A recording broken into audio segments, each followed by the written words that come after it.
పాలకవర్గ సభ్యులు అధికారుల సమిష్టి కృషితోనే నగర అభివృద్ధి జరిగిందన్నారు నగర మేయర్ సునీల్ రావు.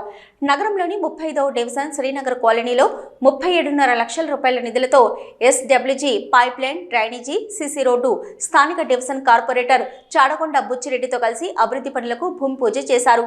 ఈ సందర్భంగా మేయర్ సునీల్ రావు మాట్లాడుతూ 35వ డివిజన్లోని సమస్యలన్నింటినీ పరిష్కరించామని, గతంలో ఈ డివిజన్లో వర్షాకాలం వచ్చిందంటే చాలు మురుగునీరు రోడ్ల మీదకి వచ్చి ప్రజలు చాలా ఇబ్బందులు ఎదుర్కొనేవారని, వీటి కోసం డివిజన్లోని అన్ని చోట్ల డ్రైనేజీ నిర్మించి మురుగునీరును రోడ్డు మీదికి రాకుండా సమస్యను పరిష్కరించినట్లు తెలిపారు.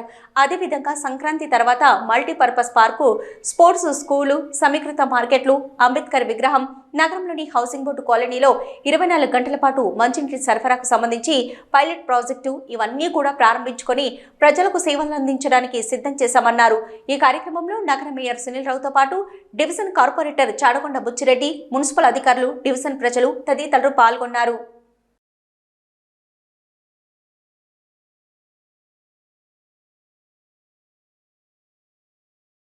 ప్రతి చోట కూడా వర్షాకాలం వచ్చిందంటే మరి రోడ్డు దాటకుండా మురికి నీరు రోడ్డు మీదకి రావడం, మహిళలు కావచ్చు, పిల్లలు కావచ్చు, స్కూల్కి వెళ్ళే వాళ్ళు కావచ్చు, ప్రతి ఒక్కరు కూడా ఇబ్బంది పడి ఇళ్లలోకి కూడా వాటర్ వచ్చి మురికి నీరు వచ్చి ఇబ్బంది పడుతూ ఉంటాయి.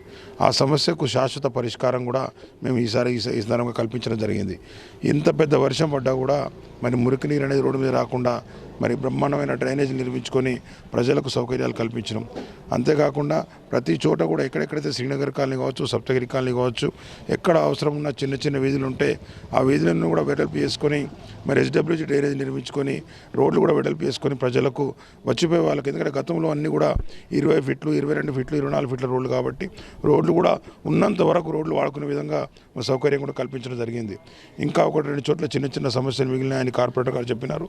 తప్పకుండా కూడా వాటికి కూడా పరిష్కారం ఈ నెలలో కల్పించి తప్పకుండా కూడా పూర్తి సమస్యలు తీర్చిన డివిజన్గా 35వ డివిజన్ ఉంటుందని చెప్పి స్థానంగా తెలియజేస్తున్నాం. అంతేకాకుండా ఈ నెలలో దాదాపుగా 120 కోట్ల రూపాయలకు సంబంధించిన వర్క్స్ అన్నీ కూడా పనులు పూర్తి చేసుకొని కరీంనగర్ నగర ప్రజలకు మరి సేవలు అందించడానికి ఈ నెలలో ప్రారంభోత్సవాల కార్యక్రమాలు చేస్తూ ఉన్నాం.